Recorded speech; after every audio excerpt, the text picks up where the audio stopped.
Form PLP 1 exam target है दोस्तों। जैसा कि आप लोग जानते हैं सुपर टेट की तैयारी के लिए हम लोगों ने अपनी कई कक्षाएं स्टार्ट कर दी हैं। जैसे CDP का चल रहा है कंटिन्यूअस, हमारा मैथ्स चल रहे हैं। उसके बाद मैंने ज्योग्राफी की भी क्लासेस स्टार्ट करवा दी है।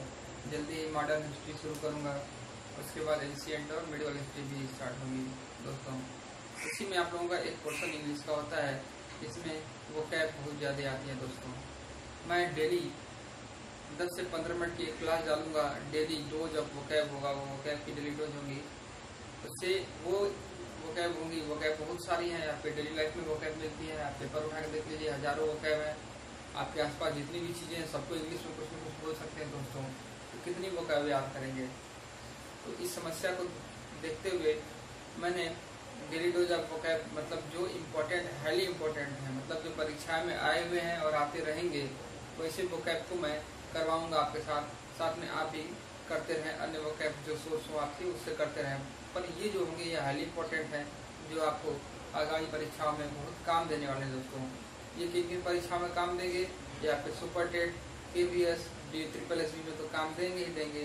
साथ में SSC, रेलवे, CDS, FCAT, इन सब परीक्षाओं में अभी EPFO का पेपर होने वाला है, उसमें भी वोकैब पूछता है।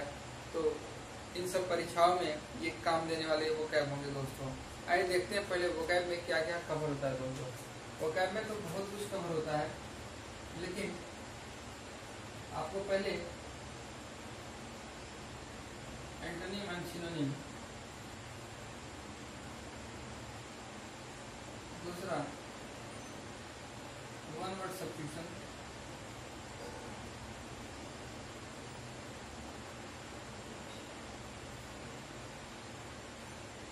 इसको OWS बोलते हैं, इडियम एंड फ्रेज।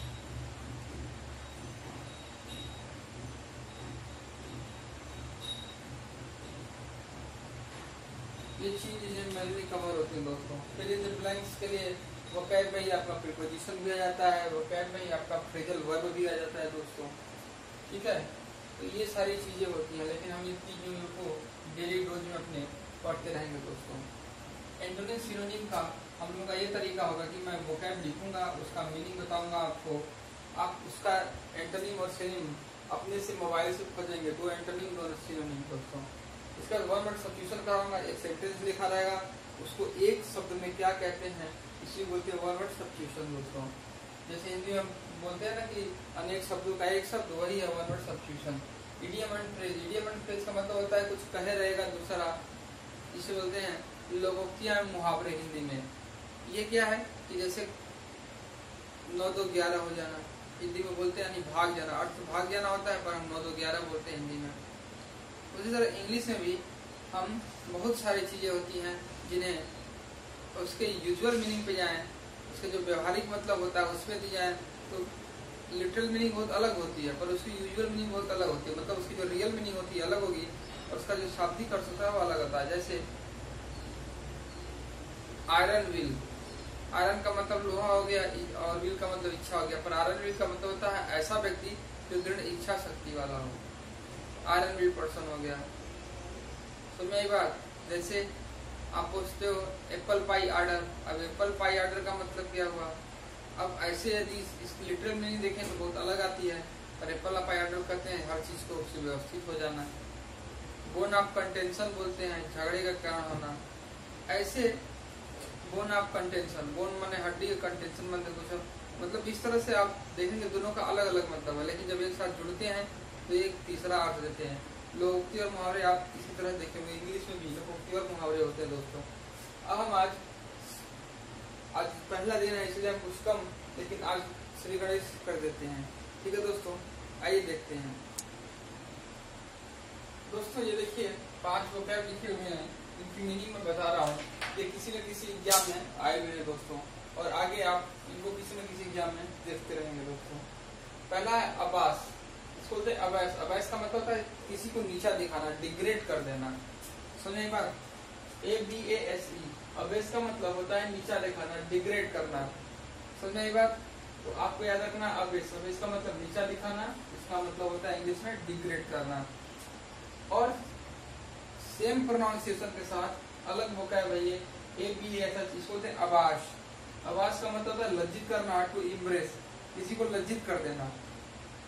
तो लगभग मीनिंग तो वही हुई, लेकिन यूज के स्थान पे जब यूज करना होता है तो अलग यूज हो जाता है। तो ABASH अबाश का मतलब होता है लज्जित करना, टू इम्प्रेस। तीसरा एबरेंट, ABERRENT, एबरेंट। एबरेंट का अर्थ होता है असामान्य, एबनॉर्मल। एबरेंट मतलब एबनॉर्मल दोस्तों। अगला वोकैब है एबोर, ABHOR, एबोर। ये हाईली इंपॉर्टेंट है, ये कई एग्जाम में आ चुकी है। एबोर का मतलब होता है डिटेस्ट करना, डिसलाइक करना, हेट करना, यानी घृणा करना दोस्तों। एबोर की जो सिनोनिम डिटेस्ट है, ये भी कई बार एग्जाम में आ चुकी है। डिटेस्ट की मीनिंग क्या होती है, तो आप याद रखेंगे, डिटेस्ट मीन्स घृणा करना, एबोर मतलब घृणा करना, डिसलाइक आपको पता ही है, हेट आपको पता ही है दोस्तों। इसके बाद आता है एब्जेक्ट। एब्जेक्ट भी इंपॉर्टेंट है, ये वन वर्ड सब्स्टिट्यूशन में आया था दोस्तों। हालांकि मैंने इसको वोकैब में कवर कर दिया है, तो वो वन वर्ड सब्स्टिट्यूशन वाले में कवर करता मैं। एब्जेक्ट का मतलब होता है एक्सट्रीमली पुअर एंड अनहैप्पी, मतलब अत्यधिक दुखी और गरीब व्यक्ति को एक शब्द में बोले, ये एब्जेक्ट होता है दोस्तों। क्या होता है? एब्जेक्ट। एबरेंट भी आपके एग्जाम में आ चुका है, SSC के एग्जाम में एबरेंट आया है, ABERRENT। एबरेंट का मतलब एबनॉर्मल। फिर से देखते हैं एक बार। अबाश का मतलब नीचा दिखाना, डिग्रेड करना। डिग्रेड आ चुका है आपके एग्जाम में। डिग्रेड का मतलब होता है किसी को नीचा दिखाना। तो इसका एक और अर्थ हो गया अबेश। और अबाश, अबाश का मतलब लज्जित करना, टू इम्प्रेस। अगला एबरेंट, एबरेंट का मतलब असामान्य यानी एबनॉर्मल। इसके बाद एबोर, एबोर का मतलब है डिटेस्ट, डिसलाइक, मतलब घृणा करना। एब्जेक्ट का मतलब अत्यधिक दुखी एवं गरीब, एक्सट्रीमली पुअर एंड अनहैप्पी दोस्तों। इसको किसी न किसी से आप जब लिंक करके याद रखोगे तो आपको ज्यादा याद करने में आसानी होगी, रटना नहीं पड़ेगा दोस्तों। लेकिन लिंक कैसे करेंगे, जैसे अब एबोर, एबोर का मतलब घृणा होता है। अब इसको किसी चीज को देखते हुए आप लिंक करेंगे कि दिस इज वेरी डिटेस्ट, बहुत ही घृणित है। इसको आप डिटेस्ट याद कर लिए, लेकिन इसी से एबोर को लिंक कर लेंगे, डिसलाइक को लिंक कर लेंगे, हेट को लिंक कर लेंगे। एब्जेक्ट का मतलब अत्यंत दुखी एवं गरीब है, तो किसी को देख लेंगे तो बोलेंगे he or she in very abject condition, तो वेरी लगा देंगे तो सुपर पुअर हो जाएगा, क्योंकि एब्जेक्ट का मतलब होता है वेरी पुअर एंड अनहैप्पी। ठीक है दोस्तों, he is very unhappy and poor, तो आप बोल देंगे he is very abject एक शब्द में दोस्तों। आइए अब हम देखते हैं इडियम एंड फ्रेज। दोस्तों ये एप्पल से रिलेटेड 3 इडियम एंड फ्रेज हैं। आप एप्पल को याद रखेंगे, ये 3 इडियम एंड फ्रेज आपको याद रहेंगे। आपको एप्पल सेलेक्ट करना है। Apple of discard, Apple of discard का मतलब होता है झगड़े का कारण होना, मैटर ऑफ डिस्प्यूट। दोस्तों ऑप्शन में तो हिंदी में लिखा नहीं रहेगा झगड़े का कारण होना, ऑप्शन में रहता है कि एप्पल ऑफ डिस्कार्ड की मीनिंग क्या होती है। तो आपको इसको भी ध्यान रखना है कि झगड़े का कारण होना को आप हिंदी में बोलेंगे मैटर ऑफ डिस्प्यूट। दोस्तों डिस्प्यूट का मतलब होता है झगड़ा, विवाद। Apple of discard, Apple of discard का मतलब झगड़े का कारण होना, क्योंकि डिस शब्द लगा है तो निगेटिव ऐसी वर्ड है, तो इसका मीनिंग भी लगभग निगेटिव होगा। इस तरह से आप रिलेट कर सकते हैं। तो एप्पल ऑफ डिस्कार्ड का मतलब झगड़े का कारण होना। एप्पल्स ऑफ वंस आइज, दोस्तों हिंदी में आपने सुना है आंखों का तारा होना, तो आंखों का तारा होना का मतलब स्टार ऑफ वंस आइज होना चाहिए, लेकिन इंग्लिश में स्टार को हमने एप्पल मान लिया। क्या बोल दिया? एप्पल्स ऑफ वंस आइज, किसी के आंख का सेव हो जाना। तो आंख का सेव का मतलब होता है किसी आंख का प्यारा हो जाना, मतलब दुलारा, वेरी लवेबल, डियरेस्ट। यानी एप्पल्स ऑफ वंस आइज का मतलब किसी के आंखों का प्यारा होना, यानी बहुत उसको दुलार और प्यार करना। उसके बाद है apple pie order. Apple pie order का मतलब एप्पल ऑर्डर में है, आप इस तरह याद रखेंगे। कैसे? एप्पल ऑर्डर में है, तो जब एप्पल ऑर्डर में रहेगा तो सब कुछ ठीक रहेगा, गिरेगा नहीं, अच्छे से व्यवस्थित रहेगा। तो एप्पल पाई ऑर्डर का मतलब होता है सुव्यवस्थित होना, in good condition, in good condition, अच्छी स्थिति में होना, सुव्यवस्थित होना। एप्पल पाई ऑर्डर दोस्तों एप्पल से रेट करके 3 आपके इडियम एंड फ्रेज हैं। 3 आपके इडियम है। कौन कौन से इडियम है? एप्पल ऑफ डिस्कार्ड माने झगड़े का कारण होना, मैटर ऑफ डिस्प्यूट, इसको बोन ऑफ कंटेंशन भी बोलते हैं। बोन ऑफ कंटेंशन मैं बाद में बताऊंगा। तो एप्पल ऑफ डिस्कार्ड या इसे आप बोन ऑफ कंटेंशन लिख सकते हैं, पर उसको मैं बाद में बताऊंगा, तो उसको एक और आप रिलेट कर पाएंगे। एप्पल ऑफ डिस्कार्ड यानी झगड़े का होना, मैटर डिस्प्यूट होना। एप्पल ऑफ वन साइज दुलारा प्यारा होना, very lovable and dearest. Apple pie order का मतलब सुव्यवस्थित होना। एप्पल गुड कंडीशन में है, एप्पल व्यवस्थित है, ऑर्डर में है, तो कैसे होगा? In good condition. दोस्तों आइए अब वन वर्ड सब्स्टिट्यूशन देखते हैं। दोस्तों ये देखिए वन वर्ड सब्स्टिट्यूशन है, क्या है? OWS है, वन वर्ड सब्स्टिट्यूशन। ये 5 one word substitution highly important है, आपके अलग अलग एग्जाम में आ चुके हैं। देखिए हिंदी में तो लिखा नहीं रहेगा क्वेश्चन रहेगा इंग्लिश में, लेकिन मैंने हिंदी में लिख दिया ताकि आपको अंडरस्टैंडिंग इसकी बेटर बन सके। Ritual washing of body, ritual का ही अर्थ होता है पवित्र। तो रिचुअल वॉशिंग ऑफ बॉडी माने शरीर को पवित्र बनाना। इंग्लिश में इसको बोलते हैं एवोल्यूशन, शरीर को पवित्र बना लेना यानी पवित्र स्नान। रिचुअल वॉशिंग ऑफ बॉडी इसको इंग्लिश में बोलते हैं एवोल्यूशन। ये कई बार एग्जाम में दोस्तों आ चुका है। इसी तरह समझने में जो चीजें मुश्किल होती हैं उनको बोलते हैं hard to understand. Hard to understand को बोलते हैं एब्स्ट्रूज। देखिए लिखा हुआ है एब्स्ट्रूज, ABSTRUSE। एब्स्ट्रूज का मतलब होता है हार्ड टू अंडरस्टैंड। एक अगला वोकैब इसी तरह इनसफिशिएंट अमाउंट, मतलब बहुत प्रचुर मात्रा में, जो बहुत ज्यादा उपलब्ध हो, इसको बोलते हैं एब्यूडेंट। एब्यूडेंस का मतलब होता है बहुत प्रचुर मात्रा में उपलब्ध होना। दोस्तों ABUNDANCE, एब्यूडेंस का मतलब होता है पर्याप्त मात्रा में।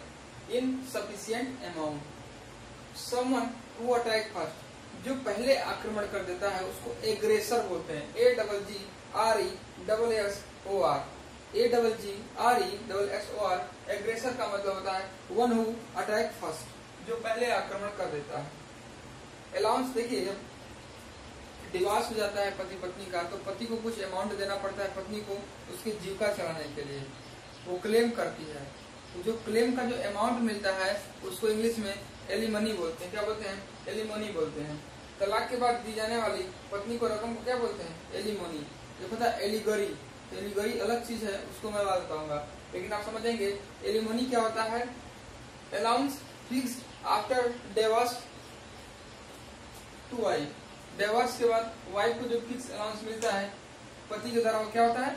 एलिमनी होता है। दोस्तों फिर से एक बार हम देखेंगे, रिचुअल वॉशिंग, पवित्र स्नान को हिंदी में क्या बोलते हैं? पवित्र स्नान को एक शब्द में क्या बोलते हैं? Evolution, ABLUTION। Hard to understand, जो समझने में मुश्किल है उसको एब्स्ट्रूज बोलते हैं, ABSTRUSE। इनसफिशिएंट अमाउंट, जो बहुत प्रचुर मात्रा में, उसको बोलते हैं एब्यूडेंस। एब्यूडेंस का मतलब पर्याप्त मात्रा में। समवन हु अटैक फर्स्ट, जो पहले आक्रमण कर लेता है उसको एग्रेसर बोलते हैं, AGGRESSOR, एग्रेसर। इसके बाद allowance fixed after divorce to wife, यानी वाइफ को डिवोर्स के बाद दे जाने वाला अलाउंस, एलिमनी, ALIMONY। दोस्तों ये कुछ है, आप इसके हिसाब ले लीजिए। ये क्वेश्चन वो है जो एग्जाम में आए हुए हैं और आगे आते रहेंगे, चाहे वो आपकी सुपर टेट हो, चाहे KVS हो, चाहे DSSB हो, SSC हो, रेलवे हो, ये सभी एग्जामों में आते हैं और आते रहेंगे। दोस्तों रेलवे में तो हालांकि इंग्लिश पूछता नहीं है, लेकिन CDS में आपकी इंग्लिश पूछता है, कैट में पूछता है। तो इसलिए इन चीजों को आप याद रखेंगे, समझेंगे, कैसे भी करके अपने दिमाग में बैठाएंगे। दोस्तों आज यहीं तक रखते हैं। ये मेरी पहली क्लास थी, मैं चाहूंगा आप लोग अपना फीडबैक दें ताकि मैं क्लास अपनी कंटिन्यू रख सकूं। यदि आपको मेरी क्लासेस अच्छी लग रही हैं तो आप ज्यादा से ज्यादा शेयर, सब्सक्राइब और लाइक करें। दोस्तों जय हिंद, जय भारत।